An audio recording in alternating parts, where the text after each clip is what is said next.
I've really felt that it's been an honor to be part of your process, for those of you that I've connected with.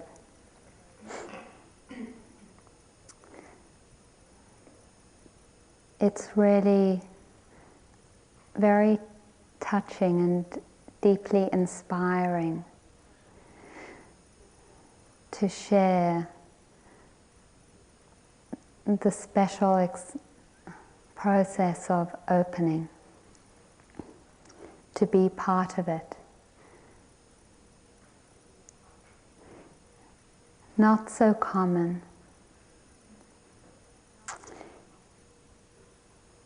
Often when we're in the middle of it, or even at the end, it doesn't always, what do I want to say?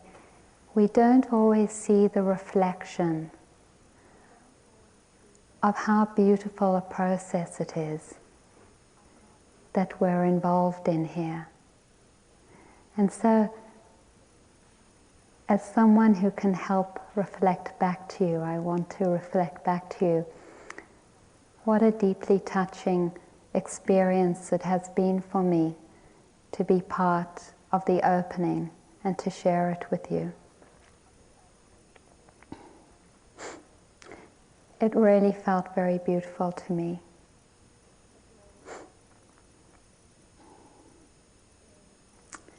Thank you.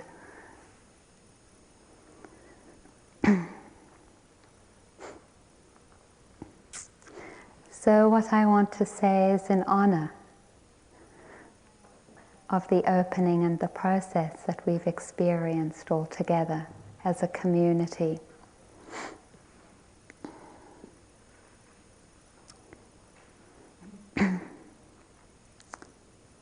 And to make a dedication and prayer that all beings everywhere have the same opportunities as we've experienced here these last 8 days.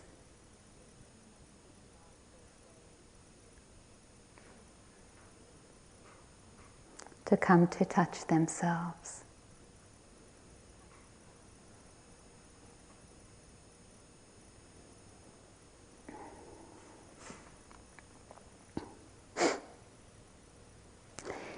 It's not a separate event, this retreat. And isn't that wonderful?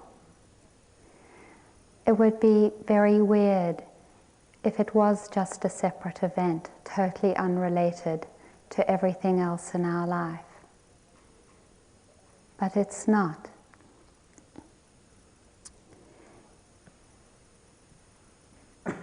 I've talked a lot when I've talked about opening to that place of understanding and intuition that we call our Buddha nature.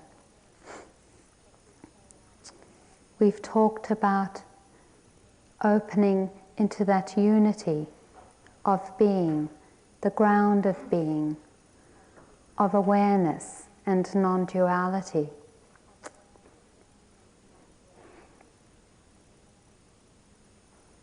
The dynamic that makes this possible, the dynamic that connects this retreat with the rest of our lives, is the dynamic, the universal dynamic called karma. Karma is one of the most beautiful blessings that we experience.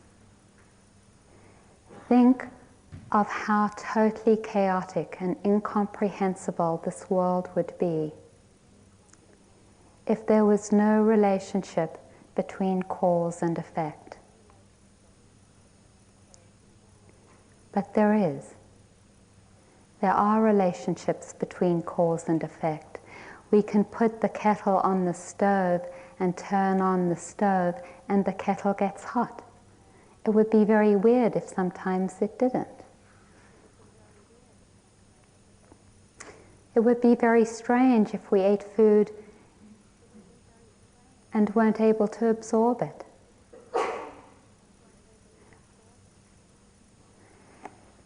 It's really quite wonderful that this universe and life expresses itself in a dynamic that is comprehensible and that is ordered in some way. That really it is meaningful.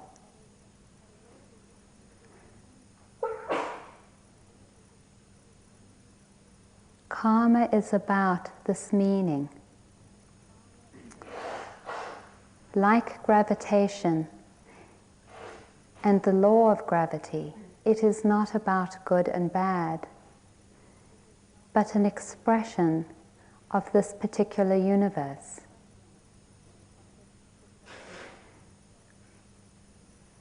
Gravitational pull happens to every object, to all matter in this universe.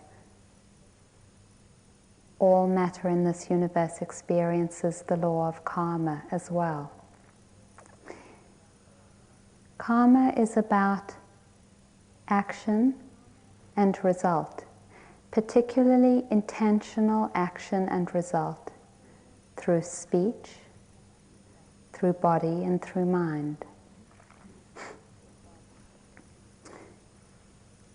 These actions leave an imprint on our process, on our mind process, which then, when met with particular conditions, affect our experiences.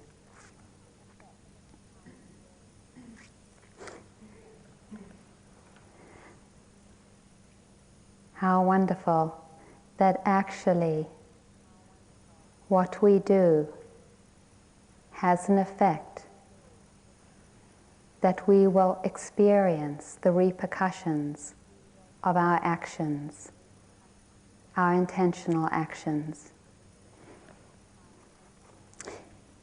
It's not like religions in which there is a God that makes a judgment of good and bad, of righteousness and evil from above. It is really about our empowerment and the fact that we can control, we can nurture ourselves, our lives, our relationships, the societies we live in such a way as to create happiness for ourselves or suffering for ourselves.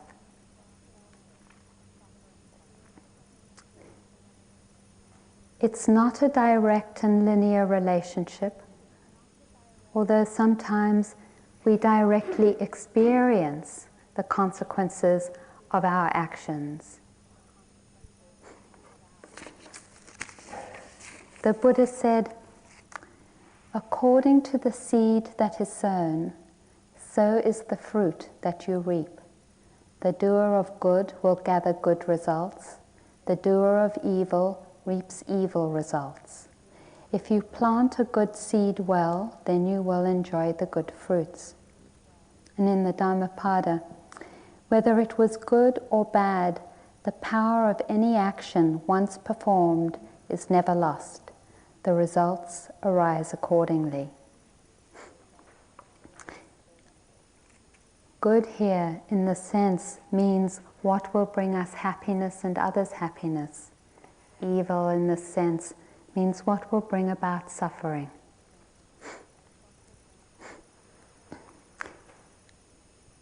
It's also about small is beautiful. It's not about the big things only, but about all things. All things, all actions, all thoughts, all speech actually brings about some kind of result. What a gift we're given.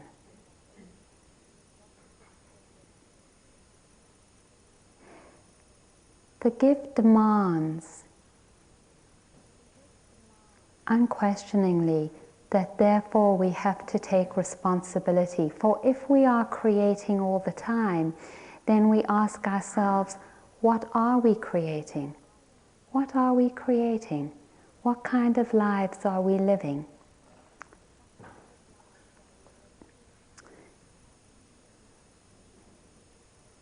Often we can't see the results of our actions.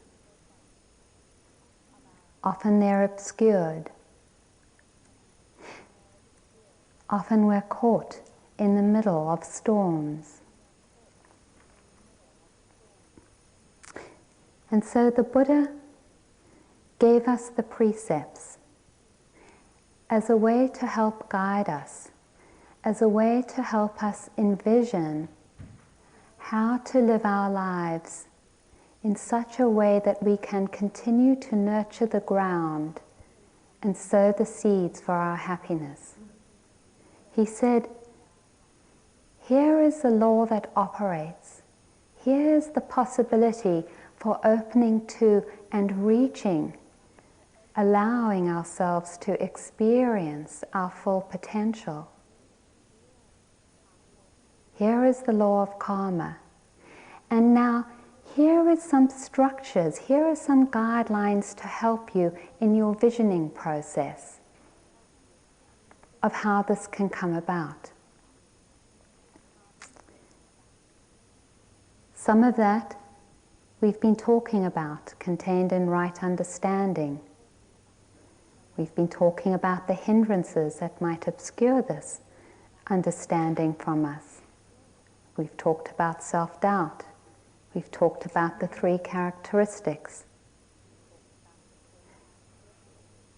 We've talked a lot about mindfulness. And we've also talked about the precepts.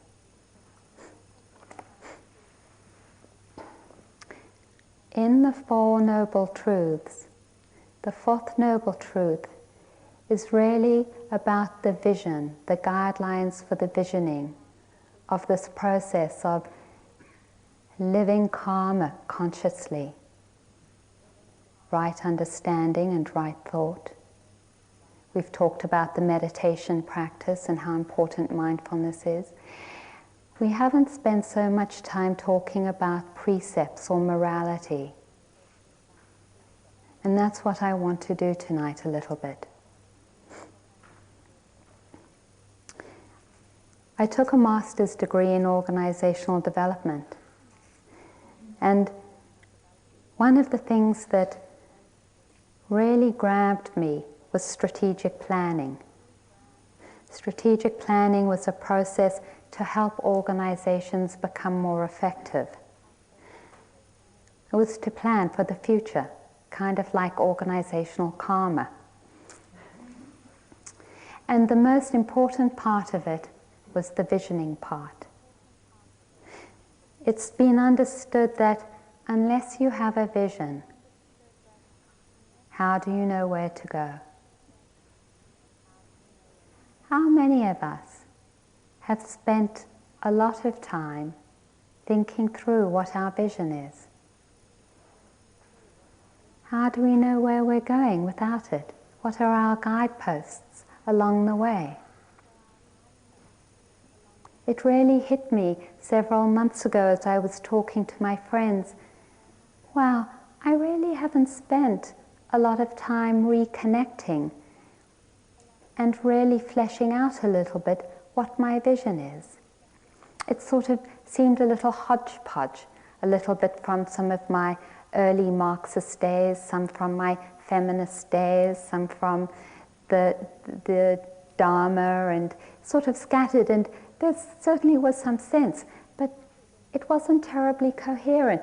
And we talked about it as a group and decided we would do a visioning process with ourselves, that we would spend a week really thinking through what our vision is for ourselves, our families, and our culture.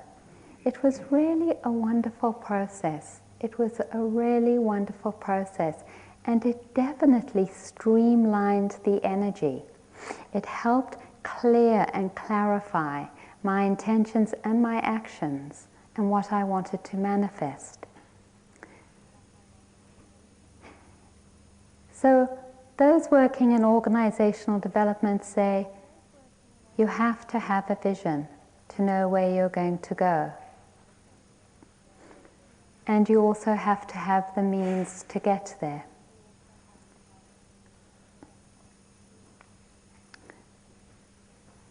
We have the means as well as the possibility to create a vision.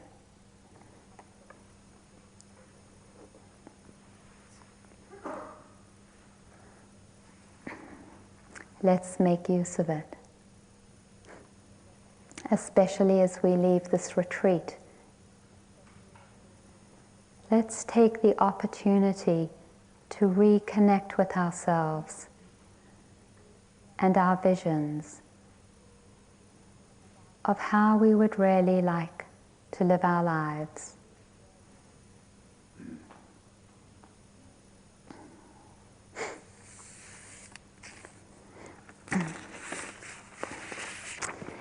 Some of the guidelines the Buddha talked about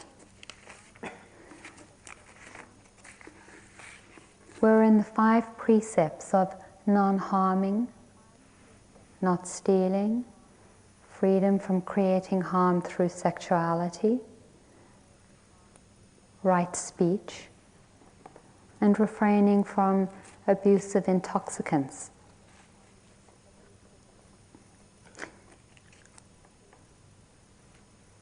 Non-harming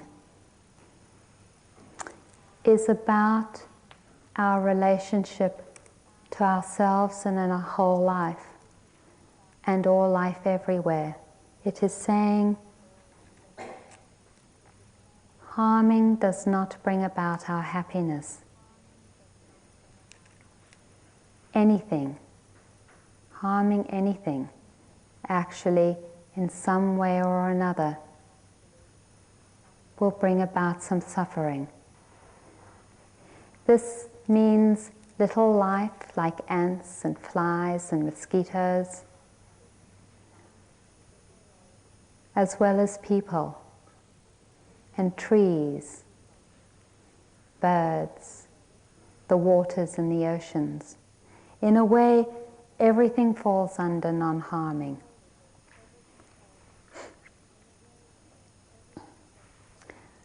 I remember on one of my first 3-month retreats, I was sitting here and there were all these flies. It was really hot. It was right at the beginning of the retreat. And I was trying to sit and I was getting angrier and angrier with the flies. There were so many in my room and they were buzzing about and landing on me all the time, and I couldn't concentrate and I just couldn't concentrate. And I remember getting one of my flip-flops and smacking one of the flies against the wall. And it was as though I had an electric shock go through my body, because I saw in the quietness that I was in the violence that I had just done to myself by killing this fly. I had had no idea of the impact that it would have on me to kill this life. It was such a wonderful experience to see it and feel it that clearly, because it's really guided me in cultivating patience with flies and mosquitoes. It really, if we check it out, if we really check it out and what's going in our bodies, it's really quite a disruptive experience to hurt something.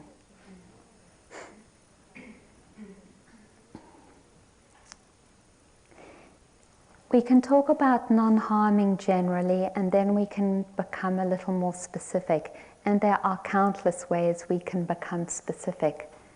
What kind of food do we put in our bodies?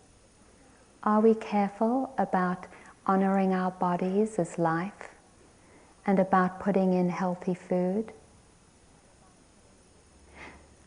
Are we careful about honoring the life that is called food? Do we support chicken farms that keep chickens in small cages, chickens that never see the sun or the ground, that are fed hormones so that they're producing eggs all the time, chickens that go crazy and peck each other to death? Are we buying our eggs from supermarkets that support these organizations? Are we eating meat that comes from farms that feed cows with so many hormones, where the cows also aren't allowed to live their lives properly?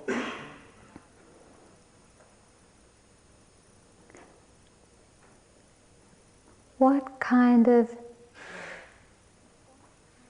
culture do we want to support? Because the truth is that we actually have the power to create the kind of society that we want to live in. Maybe not totally, but certainly partially.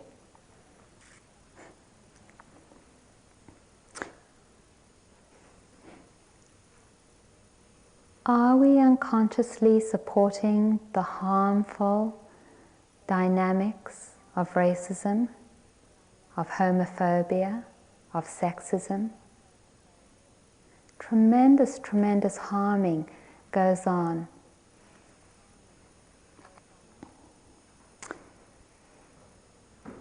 You know, sometimes it's easy to separate our personal lives from our interpersonal lives.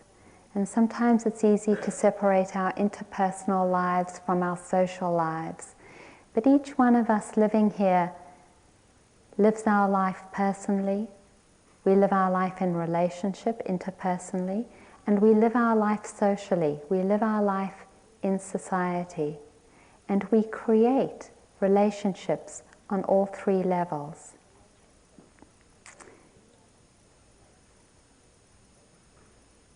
Everything that happens in this culture happens because we're here. It's all connected. And so when we start to live our lives in accordance with non-harming, then we're asked to challenge these dynamics within ourselves.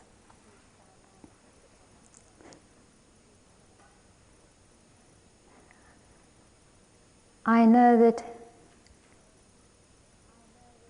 in many ways, living my life as a lesbian has been a tremendous blessing. It has brought me tremendous, tremendous joy.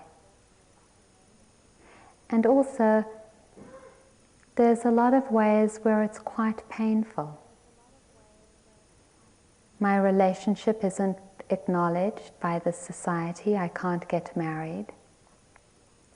In most states of America, I have no civil rights, no laws that protect me from discrimination in employment, in housing, or in health, or in any other area of life. In some laws, in some states rather, it is against the law for me to love another woman. And I'm imprisoned.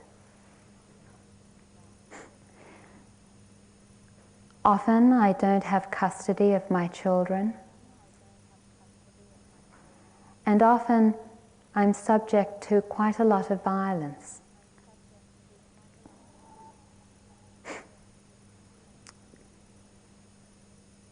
How much am I participating in perpetuating these relationships?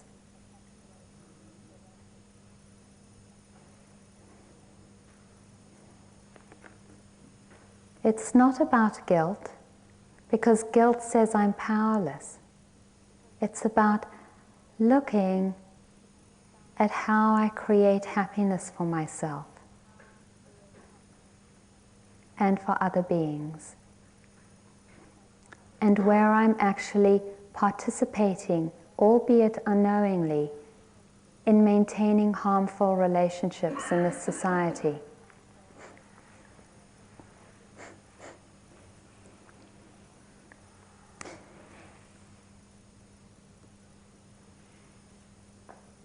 not stealing or not taking what is not given.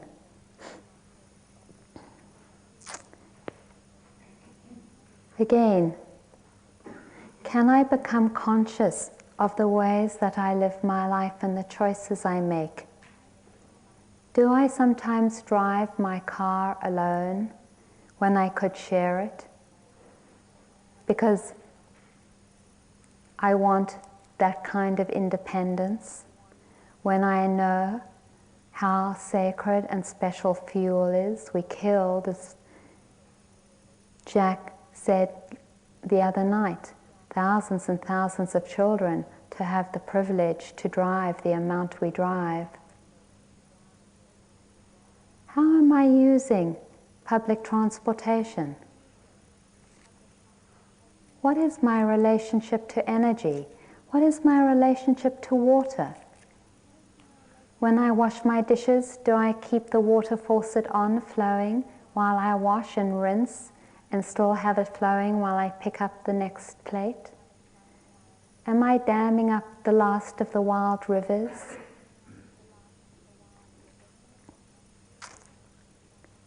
Or can I create some happiness in my relationship with the natural resources of the earth? Am I taking the time and trouble to recycle plastic bags when it's so irritating to wash them? Or putting brown paper bags in my car so then when I shop, I can take them in with me.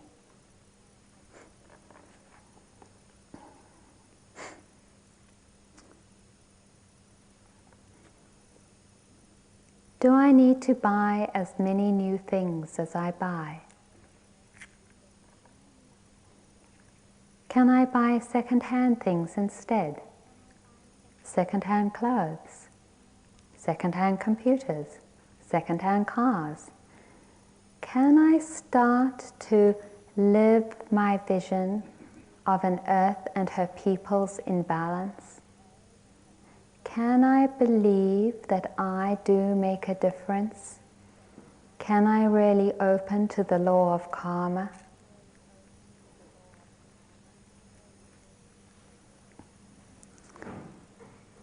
What about sexuality? That's a big one. Tremendous, tremendous amount of energy in this culture centers around sexuality. It is held as the place where we can reach our deepest happiness. It is the answer to all our problems if we believe the Hollywood movies. It is the drug that'll take us to nirvana. Sexuality. How are we relating to our sexuality? Are we really open to it as a sacred relationship? Are we really allowing ourselves to experience the erotic as a way to come to the beauty and emptiness of our being in relationship, either with ourselves or with our partners? Or are we using it as a drug? Are we objectifying it and using it as power over to meet our own needs?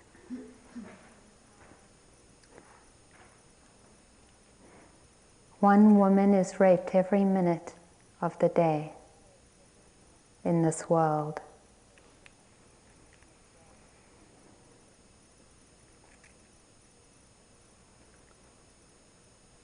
How are we relating to sexuality? Are we caught in the belief that we have fallen in love, that we are being controlled by a desire that makes us do what we're doing? I think out of all my experiences that are close to addiction, perhaps the one that has been strongest for me has been that of falling in love, where it really did feel at times as though it was totally out of my control, that it was a process that was carrying me in tremendous desire. Is that true? Are we out of control? Do we, in some ways, deep down inside of us, believe that falling in love and relationship is what will bring us our happiness? I know intellectually we know that it's not supposed to and won't, but rarely. What do we believe? And how are we acting around it? Our expectations of our partners, especially around sexuality, can bring about such deep pain. Are we aligning ourselves with karma and what really brings about happiness? Or are we aligning ourselves in some subtle ways with desire?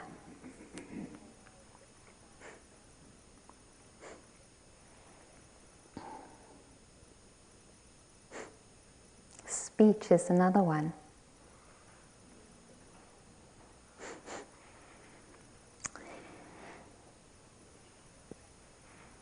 How much regret I have experienced around wrong speech. And regret is good. It's good to feel remorse for mistakes that we've made. It's inspiring. It helps us begin to rectify, or maybe I should say can help us to begin to rectify our mistakes. It is so easy to lose our alignment with karma and our vision of harmony and peace when we're talking. How many times do we get lost in blame, in thinking that the fault is the other person and that is why we're angry? And we start our conversations with you. You did this, you said that. I'm feeling lousy because you.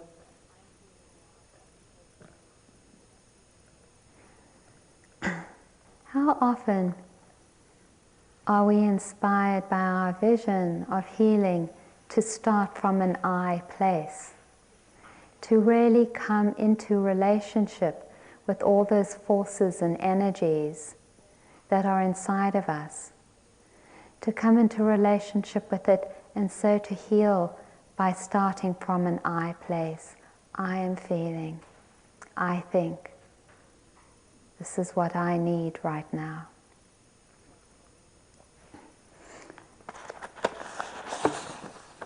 I wanted to read the story called The Gossip. There was once in a small village a man who was a terrible gossip. He always had stories to tell about his neighbors. Even if he didn't know someone, he still had something to say about them. Well, the new year was coming and the man decided to make a fresh start. He went to the rabbi. Rabbi, he said, I feel bad about the gossip and the rumors I've spread.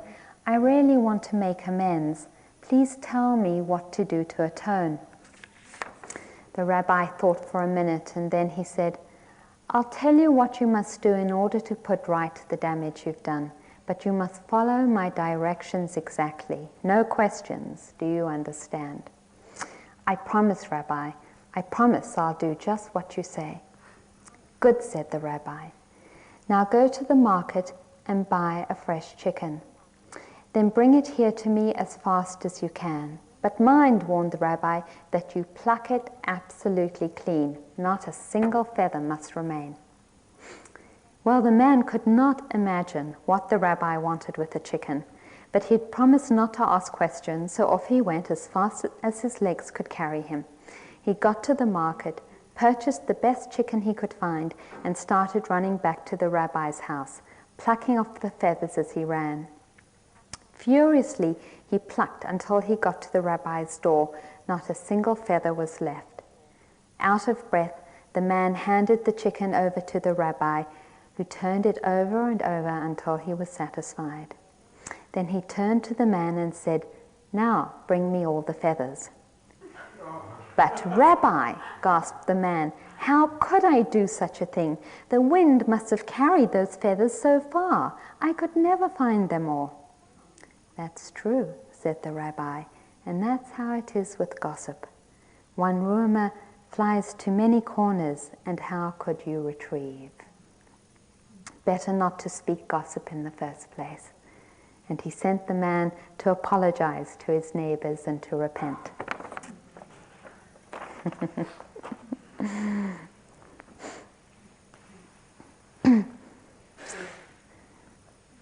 The Buddha said, speech needs to be useful and said at an appropriate time. It's kind of the bare guidelines. How about the guideline of not talking about someone unless they're present? I was reminded by one of the staff members today that I had made that mistake the other night.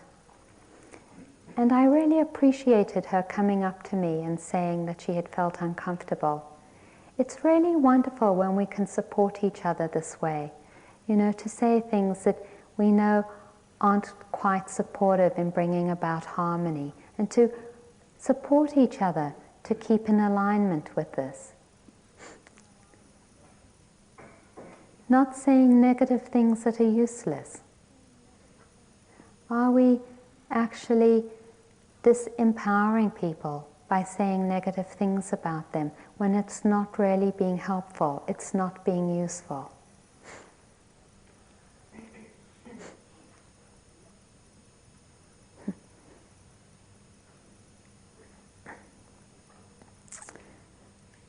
And finally, our relationship to intoxicants and drugs.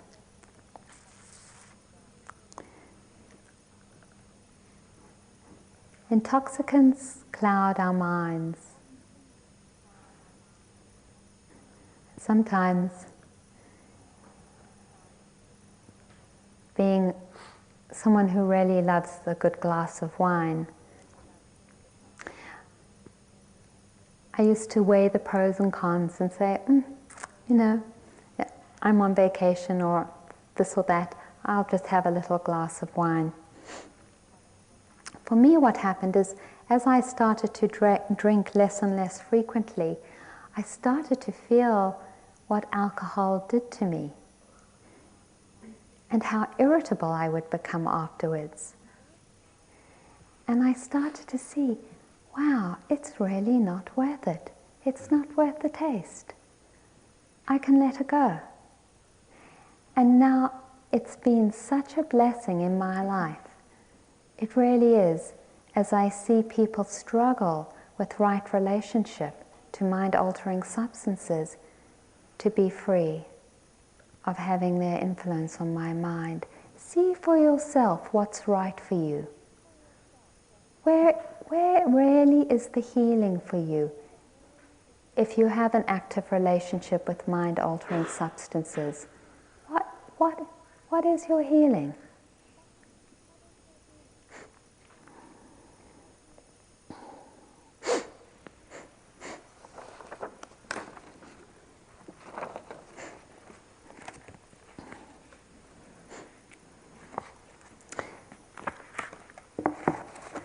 One other thing the Buddha talks about quite a lot is dana and generosity, and what a wonderful impact it has on our life.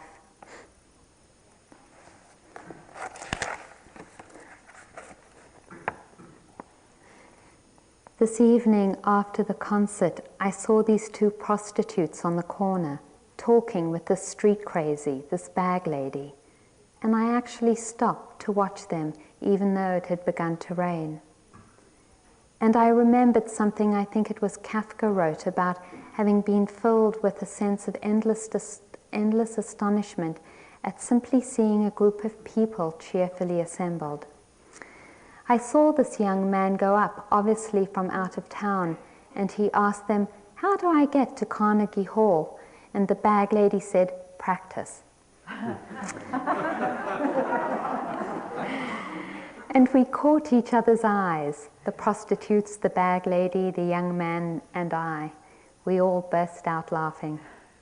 There we were laughing together in the pouring rain. And then the bag lady did the dearest thing.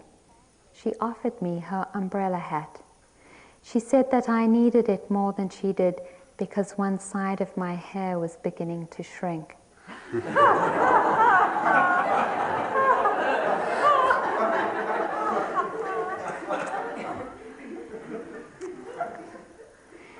And Lonnie, I did the strangest thing. I took it. Giving and receiving. There's such beauty in it.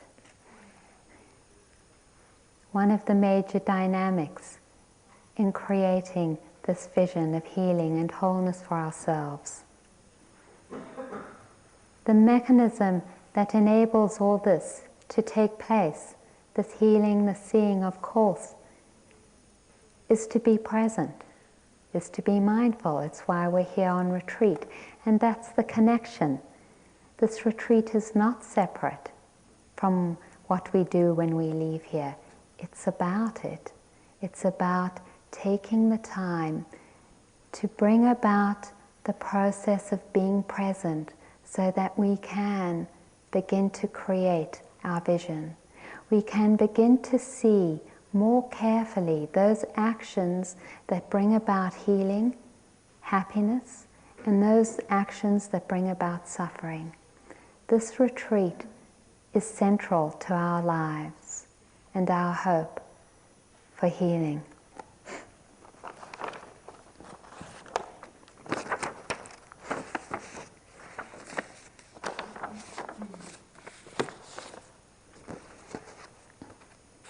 We have to remember the sky that you were born under, know each of the stars' stories, remember the moon, know who she is.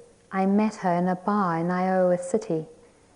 Remember the sun's birth at dawn, that is the strongest point of time. Remember sundown and the giving away tonight. Remember your birth, how your mother struggled to give you form and breath. You are evidence of her life, and her mother's and hers. Remember your father, his hands cradling your mother's flesh, and maybe her heart too, and maybe not. He is your life also. Remember the earth whose skin you are. Red earth, yellow earth, white earth, brown earth, black earth. We are earth. Remember the plants, trees, animal life, who all have their tribes, their families, their histories too. Talk to them, listen to them. They are alive poems. Remember the wind, remember her voice. She knows the origin of this universe. I heard her singing Kiowa war dance songs at the corner of 4th and Central once. Remember that you are all people and that all people are you. Remember that you are this universe and that this universe is you. Remember that all is in motion, is growing, is you. Remember that language comes from this. Remember the dance that language is, that life is. Remember to remember. Let us sit for a moment. Thank you for listening. To learn how you can support the teachers and Dharma Seed, please visit dharmaseed.org/donate.